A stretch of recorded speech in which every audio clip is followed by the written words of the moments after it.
আসসালামু আলাইকুম। Stock analyst বিডির YouTube channel এবং ফেসবুক পেজে নতুন ভিডিওতে স্বাগতম জানাই। আজকে 14 জানুয়ারি বুধবার, আগামীকাল চলতি সপ্তাহের শেষ কর্মদিবস বৃহস্পতিবার এবং 15 জানুয়ারি। জানুয়ারি মাসের প্রায় 15 দিন হয়ে গেল, কিন্তু মার্কেটের সার্বিক একটা উন্নয়ন কিন্তু আমরা এখনো দেখতে পাচ্ছি না।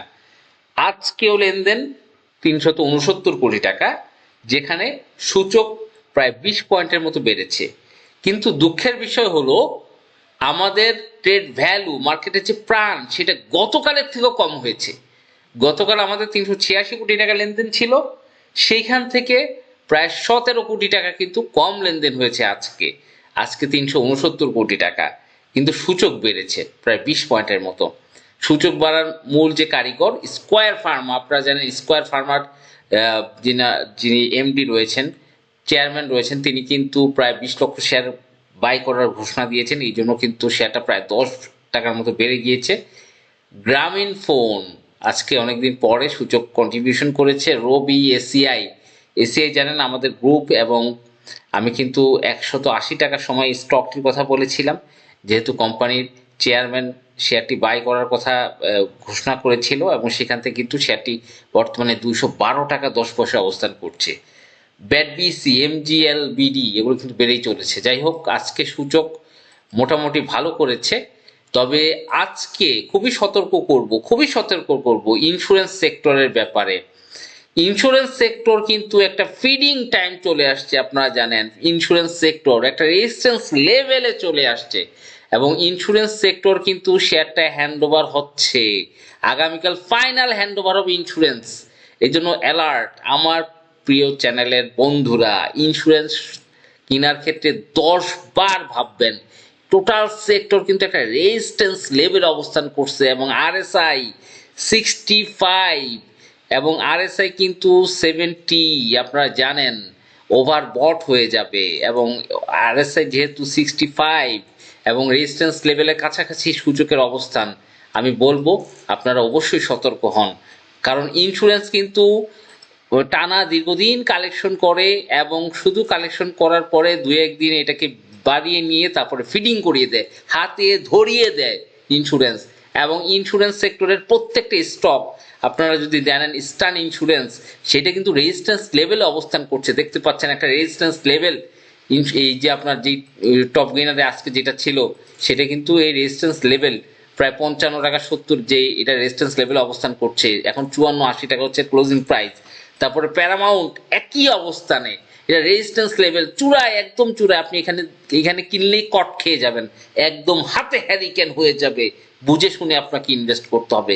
মেঘনা ইন্স্যুরেন্স, হাতে হ্যারিকেন ধরার জন্য রেডি হন। এখনই কিন্তু রেজিস্ট্যান্স লেভেলে অবস্থান করছে মেঘনা ইন্স্যুরেন্স। সো বন্ধুরা, কেনার আগে 10 বার ভাবুন, বুঝে শুনে ইনভেস্ট করুন। বাজারের লেনদেনের অবস্থা কিন্তু খারাপ। একবার কট খাইলে আপনাকে আবারও দীর্ঘদিন বসে থাকতে হবে। ডিজিআইসি, দেশ জেনারেল, এই স্টকটাও কিন্তু যদিও রেজিস্ট্যান্স লেভেলের কাছাকাছি অবস্থান করছে, 22 টাকায় এর একটা রেজিস্ট্যান্স রয়েছে। সুতরাং এটা যেহেতু অ্যাকুমুলেশন জোন ছিল 19 টাকা 20 টাকা, 10%-এর মতো কিন্তু বেড়ে গিয়েছে। ইউনিয়ন ইন্স্যুরেন্স একই অবস্থায় রেজিস্ট্যান্স লেভেল আগামীকাল টাচ করবে। আগামীকাল কিন্তু তার রেজিস্ট্যান্স লেভেল টাচ করবে, করে কিন্তু একটা বাস ধরিয়ে দিতে পারে। ইন্স্যুরেন্স সেক্টর সম্পর্কে রেড অ্যালার্ট জারি। আমার চ্যানেলের যারা বন্ধুরা আছেন, কোনোভাবেই এই মুহূর্তে ফিডিং হওয়া যাবে না। আপনাকে কিন্তু হাতে হ্যারিকেন ধরিয়ে দেওয়ার পসিবিলিটি বেশি, তাই চরম ফিডিং হবে আগামীকাল ইন্স্যুরেন্স সেক্টর। সুতরাং সাবধান থাকবেন ইন্স্যুরেন্স সেক্টর নিয়ে। আমি অ্যালার্ট করছি, যেই অ্যালার্ট কিন্তু আমি খান ব্রাদার্সে বারবার করে আসছি, 100 টাকার উপরে। আমি অ্যালার্ট কিন্তু আপনাকে শুধু খান ব্রাদার্সে করি, আপনাদের মনে পড়ে কিনা আমি অ্যালার্ট করেছি এই আলিফ ইন্ডাস্ট্রিজ। আমার বন্ধুরা জানেন যারা ভিডিও দেখছেন, সেই 75 টাকার ওই পজিশন থেকে যখন একটা ফল করছিল, সেইখান থেকে কিন্তু আমি অ্যালার্ট করে আসছি। সেই এলটা কোথায় বন্ধুরা আপনারাই বলেন। 27-28 টাকা, আরো নামতে দিন, এটা 20 টাকা এল। 6 মান্থ ক্যান্ডেল দেখেন, 20 টাকা জোন সাপোর্ট, এই 20 টাকা। এবং 20 টাকার পরে পেনিকড হয়ে আরো নতুন সাপোর্ট তৈরি করতে পারে, 14-15 টাকা হতে পারে। তারপর আমি বিচ হ্যাচারির কথা আপনাদেরকে বারবার অ্যালার্ট করেছি। বিচ হ্যাচারি যখন এটা কিন্তু 123 টাকায় ফিডিং হয় এবং এটা কিন্তু একটা টানা ডাউনফল, এই বিচ হ্যাচারির আলটিমেট ডেস্টিনেশন 12 টাকা। আলটিমেট ডেস্টিনেশন এটা হবে ইমার্টওয়েলের মতো, ফরচুনের মতো, এটার ভবিষ্যৎ, দ্য ফিউচার। আমি কিন্তু আপনাদেরকে আলহাস টেক্সটাইল এইটা নিয়েও বারবার অ্যালার্ট করছি, আপনারা শুনছেন কিনা আমি জানি না। আলহাস টেক্সটাইল এইটা নিয়ে অ্যালার্ট করেছি আপনাদেরকে যে আলহাস টেক্সটাইলের ডিভিডেন্ড কিন্তু অ্যালাউ নাও হতে পারে। এবং আজকে তারা কিন্তু বলেছে আলহাস টেক্সটাইল যে তারা কিন্তু বিএসসির কোনো সম্মতি এখনো পায়নি, যদি পায় তাহলে তারা একটা ফিউচারে রেকর্ড দিবে। যে আমি জানি এই কোম্পানির অবস্থা খারাপ, বিএসসিসির সাধারণ কমন সেন্সে কখনোই তারা কিন্তু তাদের যেই স্টক ডিভিডেন্ড সেইটা ডিসবার্স করার বা সেটার অনুমোদন দিবে না। এই জন্য তারা কিন্তু আজকে অলরেডি বলে দিয়েছে। এই জন্য বুঝে নিতে হবে যে ভয়ঙ্কর অবস্থা এই স্টক থেকে দূরে।